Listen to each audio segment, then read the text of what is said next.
The dots on this screen represent an adult life in months, assuming a life expectancy of 90. About a third of that time is going to be spent sleeping. 126 of those months will go to school and your career.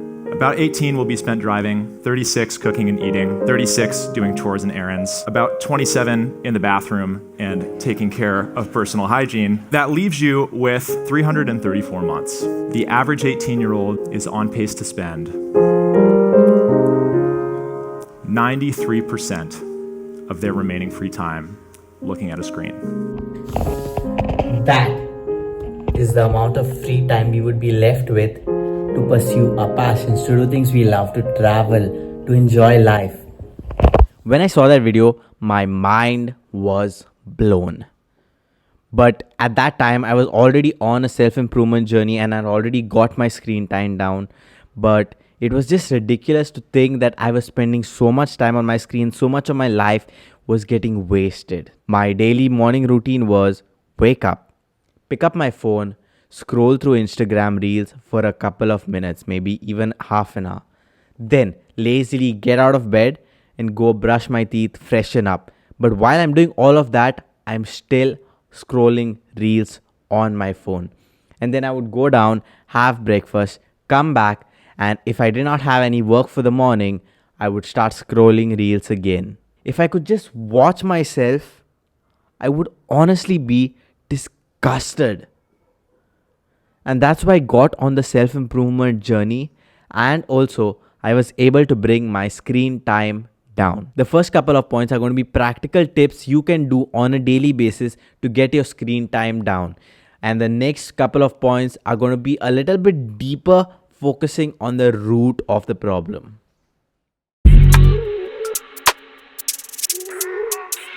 The first thing that I would advise you do, which I'm doing on a daily basis, is find at least 30 minutes of solitude. What I mean by 30 minutes of solitude is 30 minutes of keeping your phone, keeping your laptop, keeping all kinds of screens just away and just sitting with yourself and your thoughts.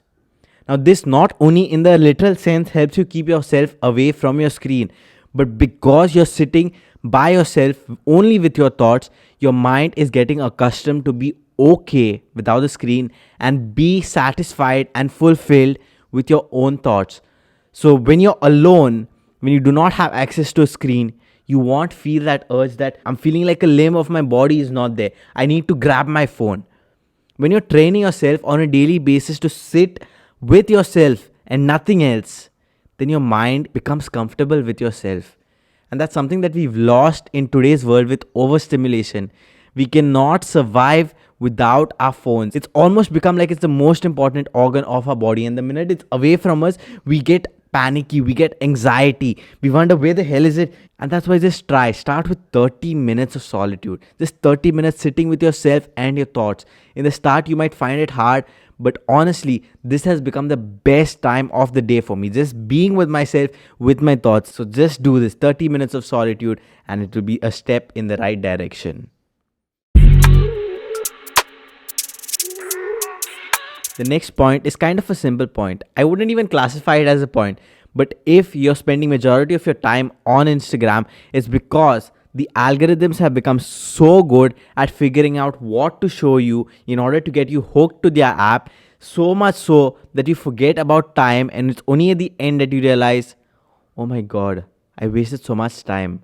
I regret it.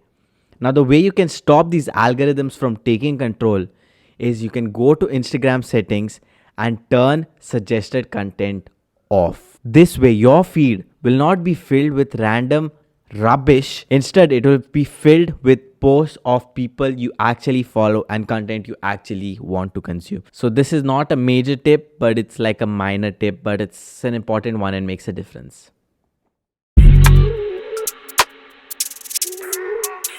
The third point is one of the biggest reasons I was able to reduce my screen time. And that is deleting social media off your phone. And now you might be thinking, wait, what? Social media is important. I need social media to keep connected with people I love and care about. I need social media in order to network. I get it. I get the value of social media. I'm not saying that social media has no value. But instead of using social media on your phones, use social media on your desktop or your laptop. Now, I access Instagram and other social medias only through my laptop, which is maybe once or twice a day.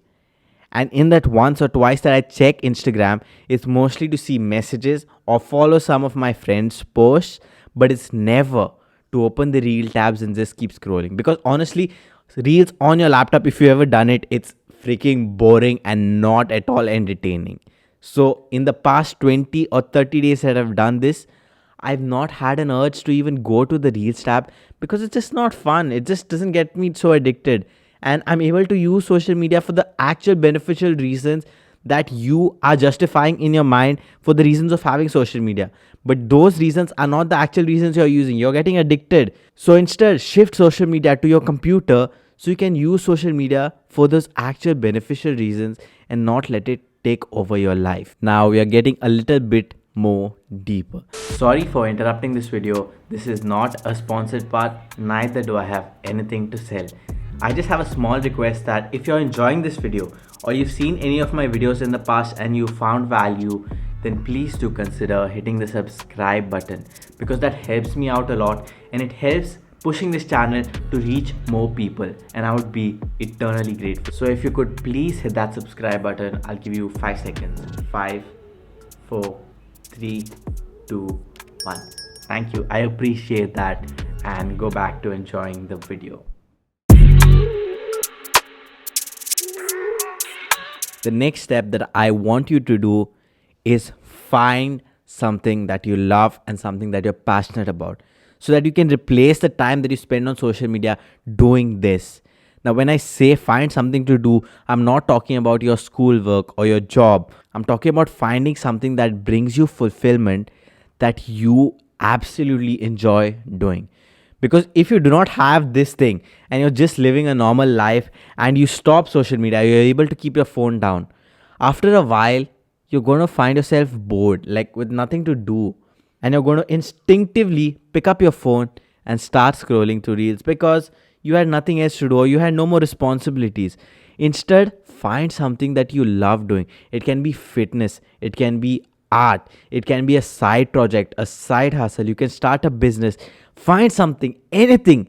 Just find that thing that gives you passion, that gives you fulfillment, actual fulfillment that social media will never be able to give you. Find that so that you end up spending more time doing that, because if that gives you so much joy and fulfillment, automatically you'll want to do that and not pick up your phone because you're having the time of your life pursuing that. For me, it has been chasing my creative pursuits of creating videos, writing scripts, or even health and fitness. Like working out for an hour, for 2 hours just gets my mind so high that I don't even think about social media. I don't even realize when my phone is not with me anymore. Trust me, that's an amazing place to be. And when you reach that point, you feel so proud of yourself. Just give it a shot. Now, the last point is the most important point. Even if you do everything I've said in this video, but do not address the last point, then you're not going to be successful in reducing your screen time. You see, any kind of addictive behavior, may it be screen time, may it be drugs, may it be alcohol, they usually stem from something that you're trying to hide or escape. It may be emotional pain, it may be trauma, it may even be as simple as you're sick of living a mundane life. For me personally, I was going through an emotional, really hard time when I became dependent on social media. And it was my escape from my reality, from the pain. But I reached the point where I realized that I can spend my entire life feeling sorry for myself and indulging in all these behaviors to give myself a temporary high, or I can head on, address these issues and make my life better and reach the goals that I've set myself. You might not even be aware of it right now. You might be doing it subconsciously. So just take half an hour to yourself to sit and think and write it out. What are the things that's troubling you right now? And what is the reason you keep picking up your phone? What is missing in your life? What's causing you pain in your life? or what do you not like about your life right now that's causing you to try to escape reality?